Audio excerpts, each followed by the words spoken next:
O Brasil saiu do mapa da fome, segundo a FAO, Organização de Alimentação e Agricultura da ONU. No informe publicado hoje em Roma, a entidade destacou que a taxa de pessoas desnutridas no país é inferior a 2,5% da população nacional, o índice considerado como baixo. Na América Latina, a taxa é de 5,1% e no mundo de 8,2%. Há 20 anos, a fome era a realidade para 5,7% dos brasileiros. Cerca de 10 milhões de pessoas, segundo esse dado, mas caiu a partir da implementação do programa Fome Zero. Em 2014, o Brasil saiu do mapa da fome. Assunto para nossa entrevista com o ministro do Desenvolvimento e Assistência Social, Família e Combate à Fome, Wellington Dias. O colunista Leonardo Sakamoto me acompanha aqui para essa entrevista. Boa tarde aos dois. Bem-vindo, ministro. Bom, uma data importante, né? Era um dos objetivos desse governo, certo? Uma boa tarde para o senhor. Boa tarde, Diego, e boa tarde, Leonardo, também a todo o nosso povo brasileiro aqui. Já são 11 da noite. Eu estou na Etiópia, em Addis Abeba, e hoje tivemos essa ótima notícia. A ONU, através da FAO, certificou o Brasil como país fora do mapa da fome. Era uma das promessas do presidente Lula, ali quando ele assumiu em 2023. Como você lembrou, o Brasil tinha saído lá, começou no mandato dele em 2003, em 2014 saiu do mapa da fome. Levamos 11 anos e agora os dados relacionados à redução da fome em 2023 e 2024 foram tão fortes aí, fruto de muito trabalho, um Bolsa Família revigorado, complementação de alimento. O presidente autorizou reajuste ali para o auxílio alimentação, essa integração com vários ministérios, estados, municípios, o setor privado, as entidades. Isso garantiu que pudéssemos cumprir uma promessa do presidente Lula bem antes do prazo. Ele prometia que até 2026 iria tirar o Brasil do mapa da fome. E a gente alcançou agora, com essa divulgação, a partir dos bons resultados de 2023 e 2024, mesmo com um índice elevado ainda em 2022. E, é claro, agora é seguir trabalhando para alcançar quem ainda não alcançamos. Sakamoto, boa tarde. Boa tarde, Diego. Boa noite, ministro. Ministro, obrigado aqui por atender o convite do All News. Eu estava lendo o relatório, né? A ONU, a FAO, né? A Agência da ONU para Agricultura e Alimentação, ela aponta, né, que um dos motivos para essa melhora, né, foi investimentos renovados em políticas sociais, que tiveram impacto direto na redução da fome e da insegurança alimentar, principalmente nesse rescaldo, né, da pós-pandemia de 2019, da Covid-19. Eu queria que o senhor falasse um pouco, até porque diz respeito à pasta que o senhor administra, o senhor falasse um pouco sobre a importância do Bolsa Família e das políticas do Bolsa Família para a redução da quantidade de pessoas que passam fome no Brasil. Tem muita gente nas últimas semanas, nós vimos muitos empresários, muita gente falando que o Bolsa Família faz vagabundo, que o Bolsa Família não gera nenhuma mudança substancial e estrutural para o Brasil. Olha, Leonardo, ótima pergunta. Primeiro, lembrando aí, como você lembrou da Covid-19, o Sistema Único de Saúde responsável por salvar vidas. E agora o Sistema de Segurança Alimentar, o Sistema Único da Assistência Social, SUAS, esse trabalho que envolve também 24 ministérios através da CAISAN, toda essa integração, ela tem dois objetivos. Primeiro, um cadastro eficiente, um cadastro em que as pessoas que ali nele estejam recebendo benefícios sejam mesmo aquelas que estão na situação, não é, de vulnerabilidade, ali com risco, passando fome. E vejam, nesse aspecto, o investimento que fizemos deu bom resultado. A partir do cadastro, o primeiro passo é transferência de renda. O Bolsa Família, e o Bolsa Família, ele tem uma vantagem de chega para essas famílias que estão desnutridas, passando fome, enfim. Veja que a ONU, que comprova que alcançamos grau elevado de eficiência.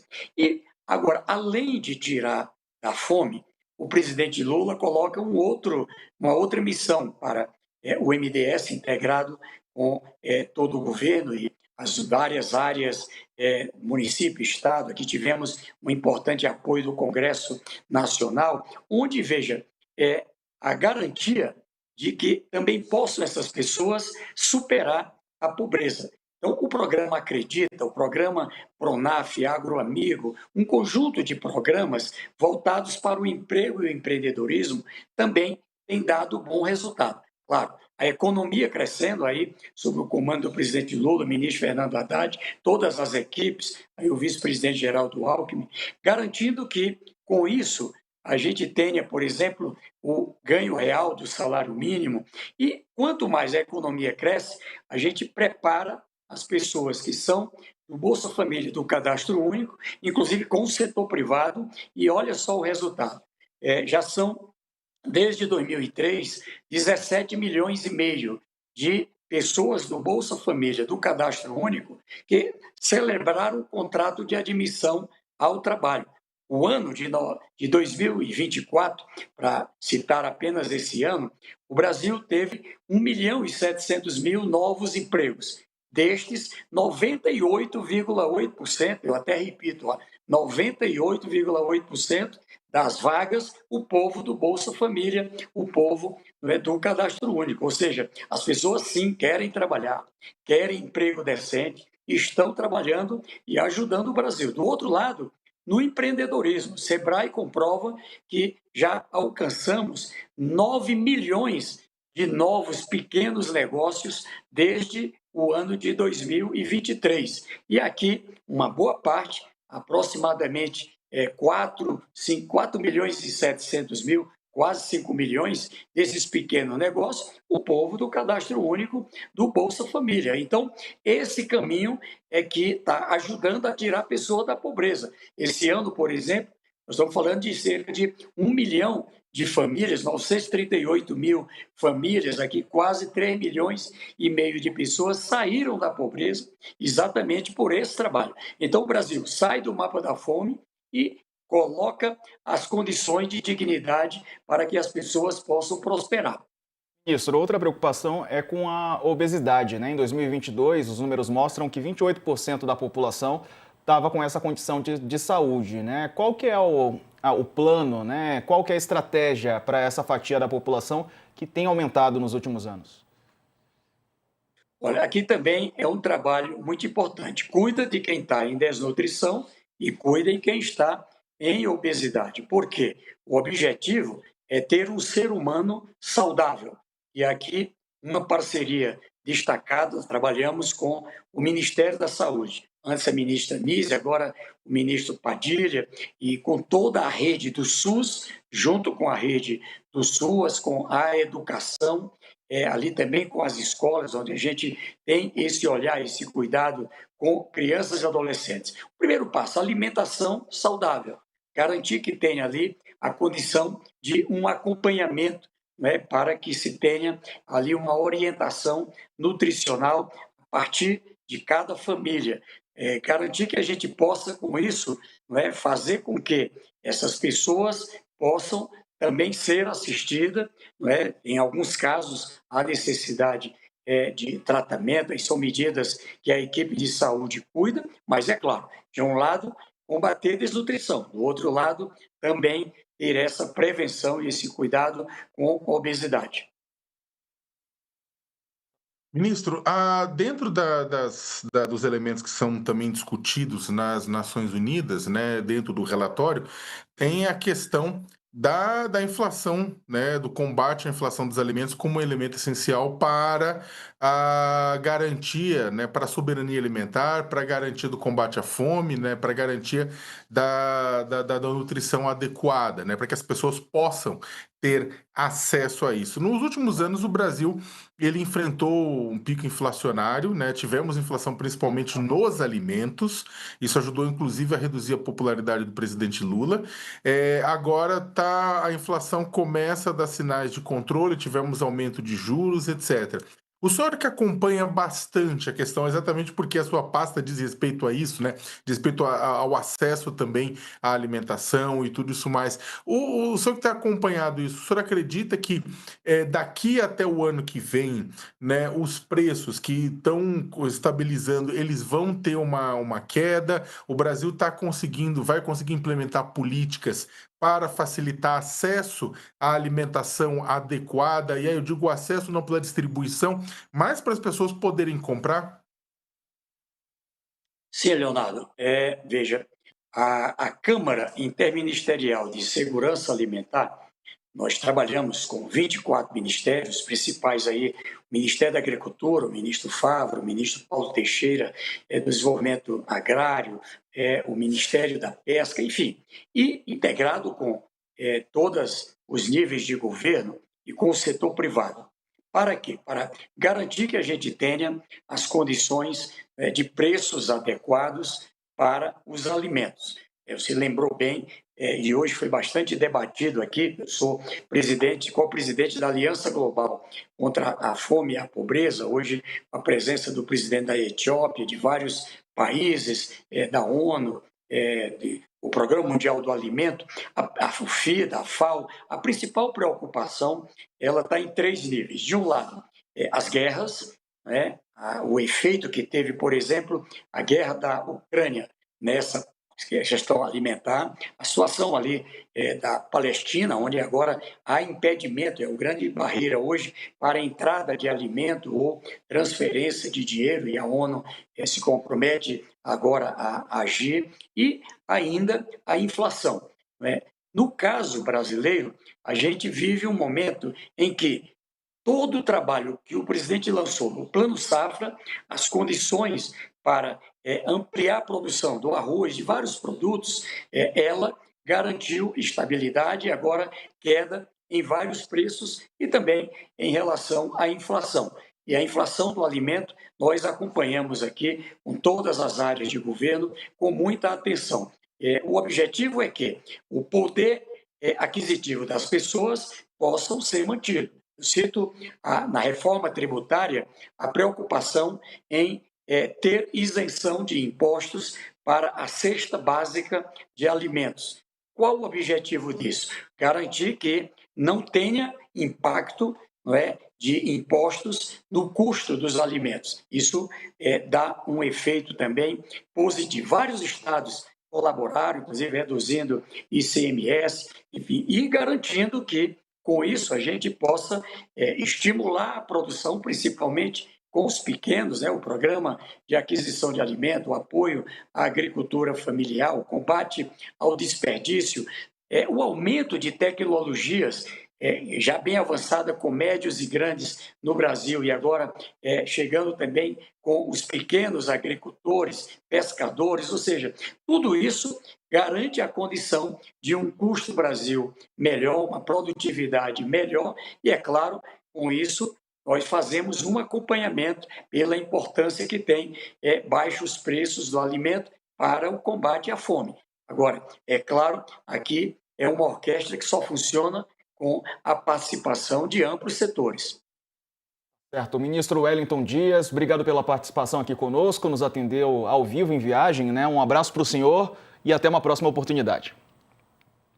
Eu que agradeço aqui hoje. Eu falei com o presidente Lula, ele disse: sou o homem mais feliz do Brasil, com esse sentimento de dever cumprido aí com o povo brasileiro, essa promessa de tirar o Brasil do mapa da fome. Graças a Deus. Obrigado.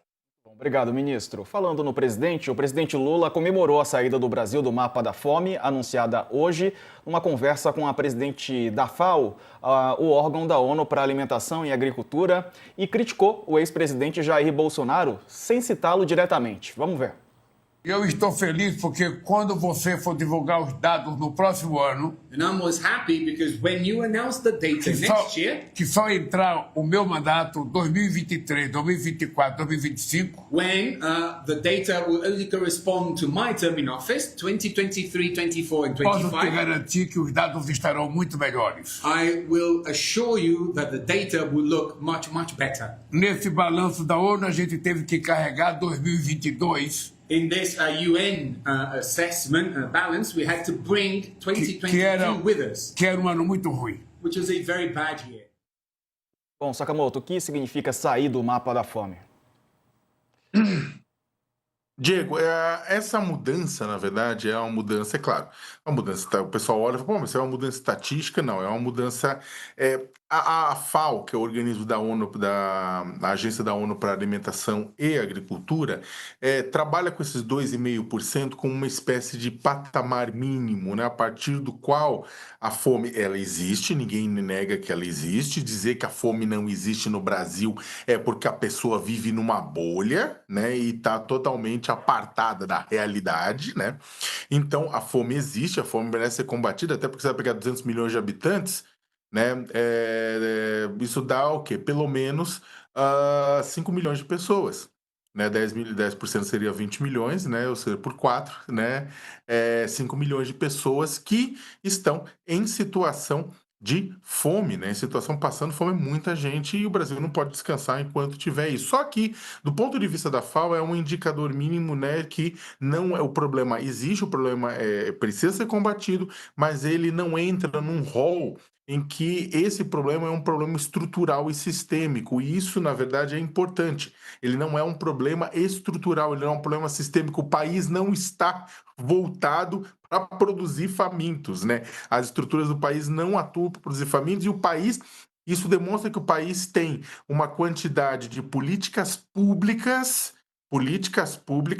para combater o problema, né? Ou seja, mas é discricionário, é cientista, é pesquisador, tudo isso que chega nesse número, chega nesse patamar, fala, isso aqui daqui para baixo mostra que o país tem uma política sistemática, estruturada para combater a fome de forma estrutural, para evitar que a fome domine, né, uma parte significativa da população, ou seja, mostra que o país está fazendo a lição de casa, e essa lição de casa está rendendo frutos, né? E é importante, na verdade, que a gente veja que isso acontece no momento de retomada dos programas sociais do país. Os programas sociais que são sistematicamente atacados por uma elite tacanha, ruim, mesquinha, medíocre, né? Como diria o Darcy Ribeiro numa famosa entrevista que ele deu ao Roda Viva, né? Uma elite dominante que é tudo isso e muito mais.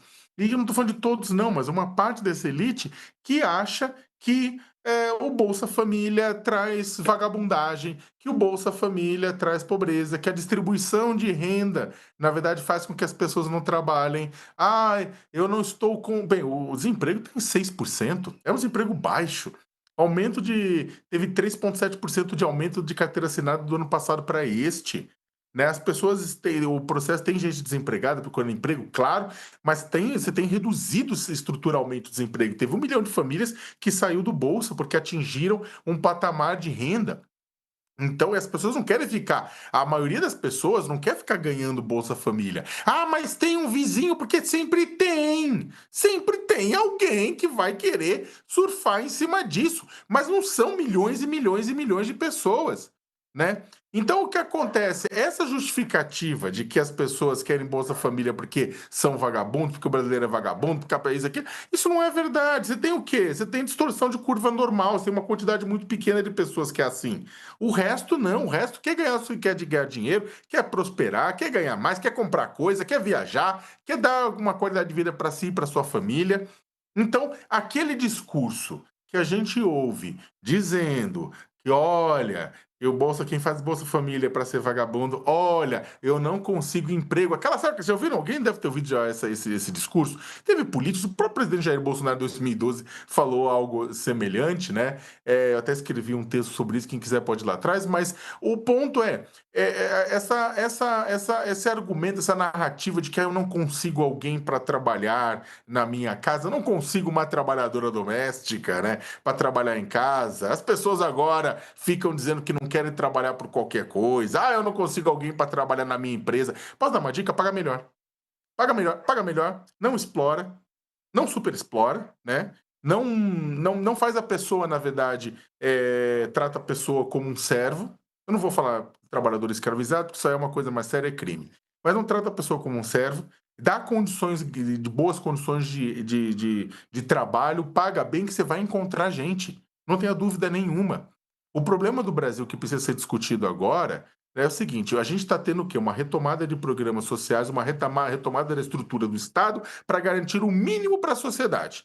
Está crescendo a economia, está crescendo muita coisa, ainda falta muita coisa, a inflação alta, a percepção da qualidade de vida não melhorou como deveria melhorar. A gente até perguntou isso pro ministro Wellington Dias.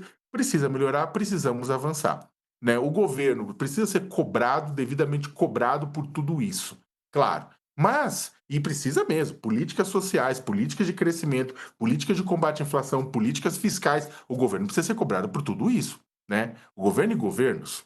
Mas, vamos ser sinceros, a iniciativa privada, o setor empresarial também precisa ser cobrado, principalmente quando ele age contra o interesse da população brasileira, querendo o quê? Vamos acabar, vamos reduzir o Bolsa Família. Você não reduz o Bolsa Família simplesmente cortando o programa, amigos. Você reduz o Bolsa Família reduzindo a fome. Pô, Sakamoto,